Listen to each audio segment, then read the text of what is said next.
Nigeria, the government has approved a new national language policy that will mandate the use of local languages as the language of instruction for primary school pupils. The policy was announced by Nigeria's Minister of Education, Adamu on Wednesday, after it was approved by the Federal Executive Council in a meeting presided over by President Muhammadu Buhari. Now, according to UNESCO, research has shown that education in the mother tongue enhances learning and inclusion, especially in primary school.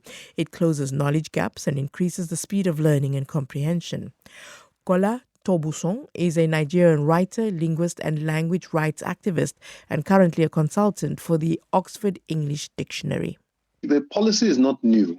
Since 1960, we've been having a Nigerian policy on education where it's been suggested that Nigerian students should learn first in the language of their immediate environment or the language of the child as a mother tongue for the first 3 years of education. This has been in all the national policies on education I've read from 1960 to 1994.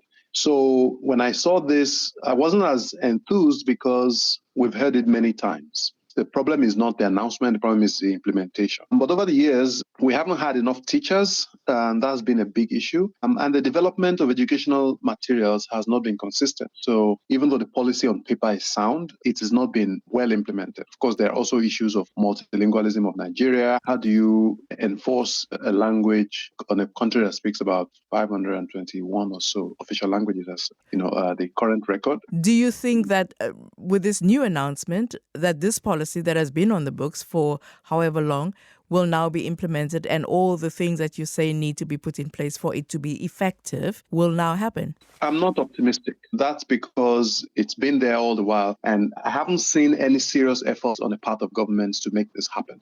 And the serious effort I would want to see is a setup of commissions of educators and people who to develop curriculum, to create textbooks, to improve the orthography of many of Nigeria's languages, and to decide even how many languages exist in Nigeria. Currently, we don't know. We don't have any official figures except this 521 that they keep banding around, which is not supported by any census data because we typically don't ask what languages people speak in Nigeria. I've seen figures of more than 600 languages in Nigeria. That is one of those bogus numbers we hear and we can't quite substantiate. The 521 is the official figures that we've been using for a long time, but we've used it for a long time and many languages have fallen out of use since then. Many have gone extinct, many are endangered, but we don't know exactly how many. So it's hard to know exactly how many languages exist. And if we don't know that, it will be hard to create any serious language policy. I heard you say earlier that you were not enthused when you heard this. Was it because you don't believe that the policy is effective or that you don't believe that it can be implemented in Nigeria? I do believe that it can be implemented. I am actually hoping that the policy succeeds, but I haven't seen any serious effort on the part of government to actually